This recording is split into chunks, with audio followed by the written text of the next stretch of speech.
My girlfriend posted, accidentally told his boss he's been job hunting. Oops, now he has more time for me. I'd been planning to quit with a better offer. I responded, silver lining. Then I took the new job, making double, moved cities, and sent her a breakup text from my new penthouse. When she saw my LinkedIn update and tried to apologize. Original post I, 29 male, was scrolling through Instagram during my lunch break when I saw it. My girlfriend Vanessa, 27, had posted a story that made my blood run cold. Accidentally told his boss he's been job hunting. Oops, now he has more time for me. #sorry not sorry. More time for us. I sat there in my car, sandwich halfway to my mouth just staring at the screen. 2 years together. 2 years of building something I thought was real. And she just told my boss. On purpose. Then bragged about it online. Here's the context. I'd been interviewing with a tech company for 3 months. Senior developer position. They'd offered me $165 plus bonuses. Literally double my current $82 salary. I was planning to accept, give my 2 weeks notice professionally, and help train my replacement. You know, like an adult. But I'd made the mistake of telling Vanessa about it last week. She'd thrown a fit about me potentially moving for the job. It was only 2 hours away, B2B. Said I was choosing money over love, and that I was abandoning her dreams for us. Her dreams apparently included me staying at a job I'd outgrown while she pursued her influencer career. 400 followers and dropping. I texted her one word. Really? She responded immediately. Don't be mad, baby, it worked out. Richard called you into his office, right? Now you don't have to stress about quitting. Richard had indeed called me into his office. An hour ago. The conversation went like this. So I heard through the grapevine you're exploring other opportunities. Where did you hear that?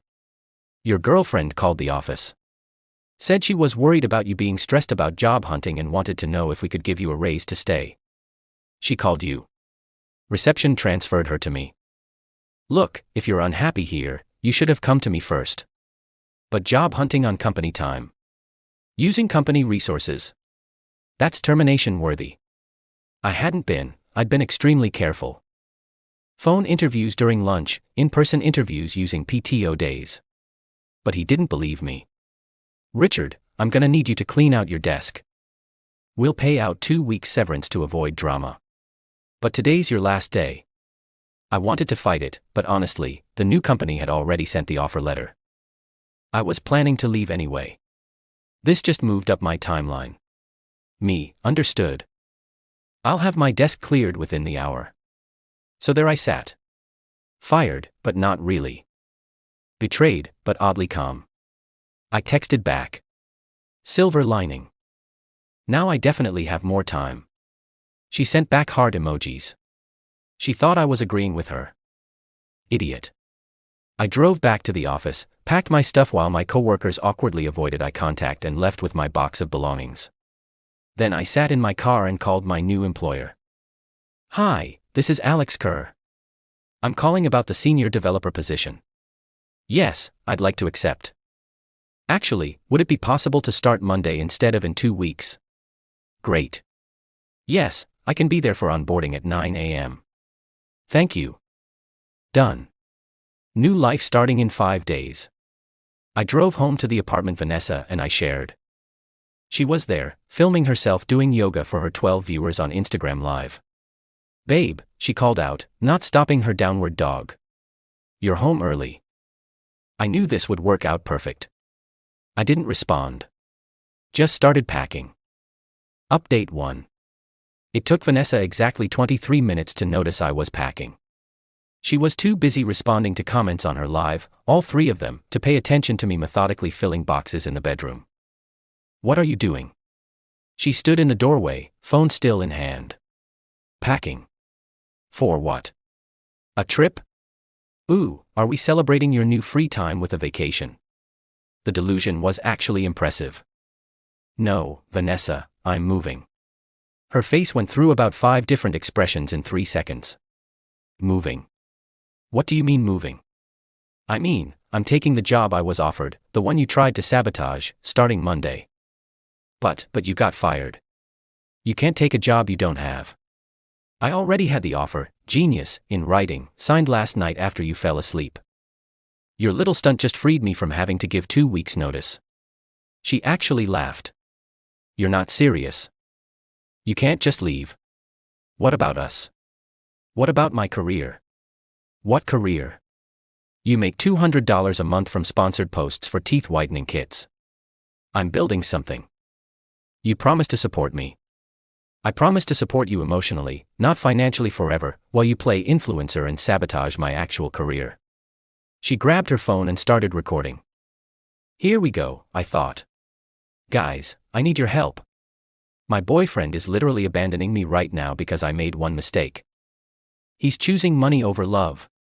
I ignored her and kept packing, but she kept narrating everything I did, like she was David Attenborough documenting wildlife. Look at him, just packing without even discussing this with me. This is what toxic masculinity looks like, followers. I finally looked straight at her camera. She called my boss and got me fired on purpose, posted about it with laughing emojis. Now she's mad I'm taking a better job elsewhere. That's the real story. She quickly stopped recording. You can't leave, she said, switching tactics. Your name is on the lease. So is yours. You wanted the apartment so bad when we moved in, remember? Said it had the perfect lighting for content. Congratulations, it's all yours. I can't afford it alone. Then get a job, a real one. This is real, just because you don't understand influence marketing. Influence marketing, Vanessa, you have fewer followers than our local pizza place. She started crying, not sad crying, manipulative crying. The kind where she peeks to see if you're watching. Fine, leave, but you're not taking the TV or the couch or anything we bought together. Fine by me. Everything valuable was mine anyway. I'd furnished the place before she moved in. The only thing we bought together was a coffee maker. She could keep it. I loaded my car with the essentials, clothes, laptop, documents, called a moving company for the rest. They could come Saturday while she was at her weekly networking brunch, aka drinking mimosas with other wannabe influencers. That night I stayed at a hotel, a nice one. Why not? I was about to double my salary. Vanessa blew up my phone with texts ranging from apologetic to threatening to psychotic. Baby, please come home. We can work through this. You're overreacting. I did it for us. You're going to regret this. I'll call your new job and tell them what kind of person you really are. Please answer me. I'm going to destroy you. I love you. You're a piece of SH, come back and let's talk. I screenshot everything, especially the thread about calling my new employer. Saturday came. Movers got my stuff. Vanessa filmed the whole thing while crying, posted it as the day my heart was broken by capitalism and toxic masculinity, got roasted in the comments for being a psycho who got her boyfriend fired. Sunday, I drove to my new city. The company had provided temporary corporate housing, a furnished apartment in a high-rise downtown, 20th floor, floor-to-ceiling windows, view of the river. It was meant to be temporary while I found a place, but honestly, I might just stay. Monday morning, I started my new job. The onboarding was smooth, the team was brilliant, and my new boss actually seemed to value work-life balance. During lunch, I updated my LinkedIn. Excited to announce I've joined Technova Solutions as senior developer. Looking forward to this new chapter. Within an hour, it had 200+ reactions. Within 2 hours, Vanessa had seen it. The meltdown was spectacular. She called 18 times, left 7 voicemails, each one more unhinged than the last. You lied to me. You said you didn't have another job. $165K. That company messaged me about your salary. We could have been rich. You owe me half of that. I sacrificed for your career. Please call me back. We can move together. I'm gonna sue you for emotional damages. I made you who you are. Then came the Instagram posts. She went full nuclear. Posted our old photos with captions about how I used her and abandoned her the moment I got successful. Said I was a master manipulator who planned this all along. Her followers weren't buying it. Someone found her original post bragging about getting me fired and screenshot it before she deleted it. The comments turned brutal. Girl, you got him fired and you're mad he left. This is what accountability looks like, hun. Play stupid games, win stupid prizes. Imagine fumbling a tech bro making $165 because you wanted attention. Update 2. 2 weeks into my new job, things escalated in ways I didn't expect. Vanessa had apparently spent those 2 weeks crafting her victim narrative and recruiting allies. First, she got her mom involved. I actually liked Carol. She'd always been reasonable. So when she called, I answered. Alex, sweetheart, what happened? Vanessa is devastated. Carol, did she tell you she called my boss and got me fired? On purpose. Then bragged about it online. Silence. She said there was a misunderstanding. I have screenshots of her post, Carol. She put laughing emojis. She thought it was funny. Oh. Oh my. She didn't mention that part. She never does. Carol sighed. I'll talk to her. But Alex? She can't afford the apartment. She's asking us for money. That's between you and her. She wanted me to stay at a dead-end job forever to fund her Instagram dreams. I'm done. Next came the really stupid move. Vanessa tried to contact my new employer. She LinkedIn messaged my boss, my HR department, even some of my new coworkers. The messages all said variations of the same thing. I was unstable, had abandoned responsibilities, and they should know what kind of person they hired. My boss, Elena, called me into her office Friday morning. My stomach dropped. So, she said, pulling up her tablet, I received some interesting messages about you. I can explain. She held up her hand and turned the tablet toward me. Your ex-girlfriend, I presume. The messages were all there, plus Vanessa's public Instagram posts about me, including the original one bragging about getting me fired. She seems. Elena paused, choosing her words carefully. Troubled. That's one word for it. Here's what I'm going to do. I'm forwarding all of this to our legal department. This constitutes harassment and potentially defamation. We take our employees' safety and reputation seriously. Legal will send her a cease and desist. If she continues, we'll pursue charges. You're not concerned about what she said? Elena laughed. Alex, she literally admitted to sabotaging your previous employment. If anything, this confirms we made the right choice, hiring someone who handled such an insane situation professionally. The cease and desist letter must have arrived Monday because Vanessa's tone changed immediately. The angry posts disappeared, replaced with vague quotes about growth and letting go. But she wasn't done. She started a GoFund. Just kidding, that's too cliché. No, she did something worse. She created a course. How to maintain your relationship through career changes. $49 and $99, the audacity. She was literally selling advice on keeping relationships together after she destroyed ours. The course description claimed she had first-hand experience navigating the challenges of ambitious partners. But the real kicker came when she started DMing my female coworkers. Not with harassment this time, with networking requests. She was trying to befriend them to get information about me. One of them, Priya, showed me the messages during lunch. Hey girl, I see you work with my ex Alex. Small world, would love to connect about opportunities in the tech space. I'm a digital entrepreneur myself. Priya looked at me deadpan. Digital entrepreneur? Her bio says manifestation coach. That's new. Last week she was a lifestyle influencer. Should I respond? God no, block her. The other women on the team had all received similar messages. We had a good laugh about it in the break room. But it was genuinely concerning. Vanessa was spiraling. Then came the voicemail that changed everything. Not from Vanessa, from Richard, my old boss. Alex, it's Richard. I wanted to apologize. Vanessa reached out to me for a reference for you, which was odd since you're clearly already employed. When I questioned it, she admitted she lied about your job hunting being on company time. She thought I'd give you a raise to keep you. I'm sorry I didn't investigate properly before letting you go. If you ever want to come back. I didn't call him back, but I did forward the voicemail to my lawyer friend, just in case. 3 weeks at the new job, I found a permanent apartment. Beautiful 2-bedroom, home office baby, 15-minute walk from work, rent that I could easily afford on my new salary. When I posted a photo of the view from my balcony on Instagram, I rarely post, but this deserved it. Vanessa lost it one final time.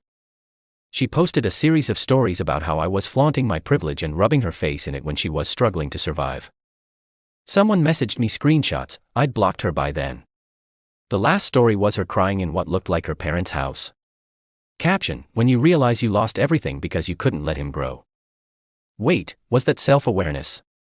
Nope. Next story: but I'm going to build my empire and show him what he missed. New coaching packages available. Use code KARMA for 20% off. Final update. It's been 6 months since I left. 6 months since Vanessa got me fired and I turned it into the best thing that ever happened to my career. Here's where everyone ended up. My job is incredible. I got promoted to lead developer after 4 months with another $20,000 raise. My team respects me, my boss values my input, and I actually enjoy going to work. Funny how that happens when you're not constantly stressed about your girlfriend potentially calling your employer. I kept the high-rise apartment. Yeah, it's a bit pricey, but the view is worth it. Plus, I can afford it now. My buddy Derek visited last month and said, "Bro, you literally failed upward into a penthouse." Not quite a penthouse, but I'll take it. As for Vanessa, oh boy, she lasted exactly 1 month in our old apartment before getting evicted for non-payment. She tried to claim I should still pay half since my name was on the lease, but the landlord had already accepted my lease break fee worth every penny of that $1,500. She moved back with her parents, posted about it like it was a strategic move to focus on her business. Her business, by the way, has pivoted approximately 12 times. Lifestyle influencer failed. Manifestation coach failed. Relationship expert hilariously failed. Career transition consultant, the irony. Social media strategist with her 2,900 followers. Authentic living guru, whatever that means. And currently feminine energy mentor. Each pivot came with a new course, ranging from $47 to $197. According to a mutual friend, she sold maybe 10 total. Do the math. But here's the part that actually made me laugh. Last month, she applied to my company. Not for a tech role, obviously. For a social media coordinator position. HR flagged it immediately because of the cease and desist on file. But even if they hadn't, her application was wild. She listed her Instagram account as professional experience and claimed she had successfully managed digital narratives for multiple brands. The brands. The teeth whitening kit that dropped her and a failed CBD gummy company. Elena called me into her office, trying not to laugh. "I thought you should see this," she said, showing me the application. Under references, Vanessa had listed 3 people. 1. Her mom. 2. An Instagram influencer with 5K followers. 3. Me. "She put you as a reference." Elena was wheezing. "With my old phone number that I changed 6 months ago." The audacity is almost admirable. Almost. The rejection email was professional but firm. Vanessa posted about it on her stories. "When toxic exes sabotage your growth, but I'm protected by the universe." Protected by the universe but not by common sense, apparently. The last update I got was through the grapevine. She's dating some crypto bro who thinks her entrepreneur mindset is totally revolutionary. He's funding her latest venture. An NFT collection of empowering goddess artwork. She can't draw, so she's using AI. Meanwhile, I'm sitting here in my high-rise palace, as she called it in one of her rants, watching the sunset over the river, about to head out for drinks with my team to celebrate landing a huge client. My dating life is drama-free. I'm seeing someone who has an actual career and doesn't think getting me fired is a cute way to spend more time together. The moral of the story? When someone shows you who they are, believe them. When they brag about sabotaging your career, definitely believe them. And when they then claim you're the toxic one for succeeding without them, block them and live your best life. To anyone dealing with a similar situation, document everything. Take the high road professionally, but never feel guilty for choosing your own growth over someone else's delusions. They made their choice when they tried to hold you back. You're just making yours by moving forward. Oh, and Vanessa, since I know you still check my LinkedIn obsessively, the view count doesn't lie. That silver lining comment. I meant it. Getting fired was the push I needed to leave a comfortable but dead-end situation. both the job and the relationship. So genuinely, thank you for showing me exactly what I didn't need in my life. The $165,000 plus salary and drama-free existence are just bonuses. Peace out Reddit, going to enjoy my view and my peace of mind. P.S. Her course is now on sale for $12.99. Still no buyers. The market has spoken.